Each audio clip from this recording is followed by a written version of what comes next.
আসসালামু আলাইকুম প্রিয় দর্শক, আশা করি ভালো আছেন। আমি অ্যাডভোকেট আব্দুল কুদ্দুস রনি আমার চেম্বার থেকে সবাইকে স্বাগতম, শুভেচ্ছা জানাচ্ছি। আজকে একটি নতুন ভিডিও আপনাদের জন্য আপলোড করছি। এই ভিডিওটি আপনাদের জন্য খুবই উপকারী হবে আশা করি।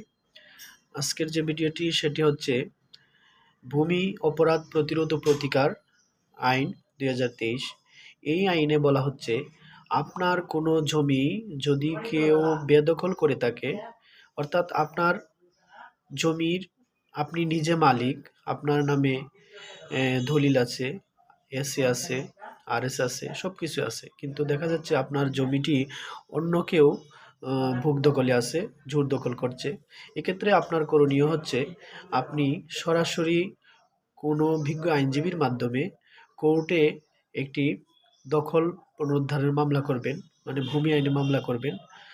এই আইনে মামলা করলে আপনি আপনার জমি ফেরত পাবেন এবং আইনে বলা হচ্ছে ১৮০ দিনের মধ্যেই আপনার এই মামলাটি নিষ্পত্তি হবে।